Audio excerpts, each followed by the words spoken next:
Bohemian Rhapsody est l'un des morceaux les plus emblématiques de Queen et sans doute l'une des chansons les plus mystérieuses de l'histoire du rock. Sortie en 1975 sur l'album A Night at the Opera, elle a marqué un tournant dans l'histoire de la musique grâce à sa structure inhabituelle, son ambition artistique et son impact culturel durable. L'idée de Bohemian Rhapsody vient de Freddie Mercury lui-même. Dès la fin des années 1960, il travaillait sur un projet qu'il appelait The Cowboy Song, qui comportait déjà des éléments de ce qui deviendrait la célèbre chanson. Mercury aurait écrit les bases du morceau chez lui, sur son piano droit qu'il utilisait comme un orgue en posant ses partitions sur le dessus. Il aimait expérimenter avec des structures non conventionnelles et voulait créer une pièce musicale épique qui mélangerait différents styles. Pourquoi Bohemian Rhapsody? Le titre évoque la liberté des bohémiens, esprits libres, artistes marginaux, tandis que Rhapsody fait référence à une œuvre musicale, aux variations de style et d'émotion. Certains pensent que la chanson est une forme de confession personnelle déguisée de Mercury, notamment en lien avec son identité et ses tourments intérieurs.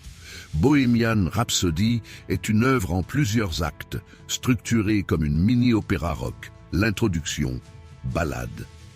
Un piano doux avec la voix de Freddie Mercury pose l'histoire d'un narrateur qui semble avoir commis un crime et se demande s'il doit accepter son sort.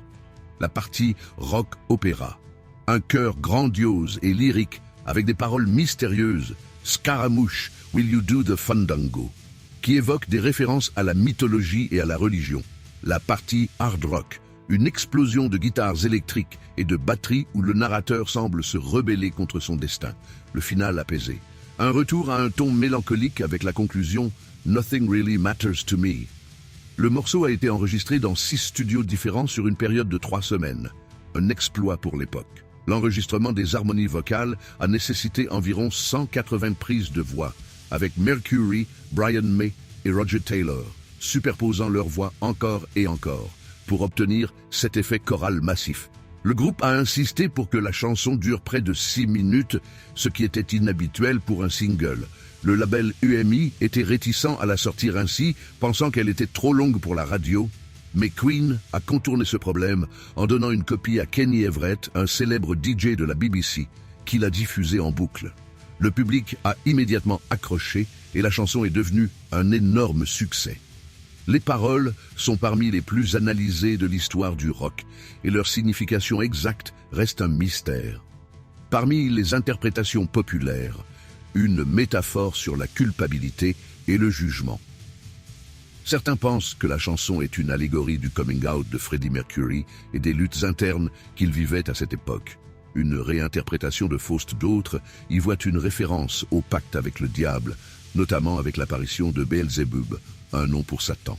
Une simple construction surréaliste, Brian May et Roger Taylor ont toujours affirmé que Freddie Mercury n'avait jamais expliqué les paroles, les qualifiant de rêve musical qui ne nécessitait pas d'explication rationnelle. Dès sa sortie, Bohemian Rhapsody est un succès immédiat.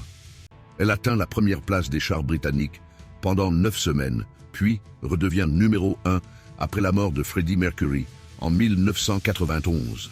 En 1992, elle connaît un regain de popularité grâce au film Wayne's World, où elle est utilisée dans une scène culte. Aujourd'hui, elle est régulièrement classée parmi les meilleures chansons de tous les temps et en 2018, elle est devenue la chanson du XX siècle la plus écoutée en streaming. Bohemian Rhapsody est bien plus qu'une chanson.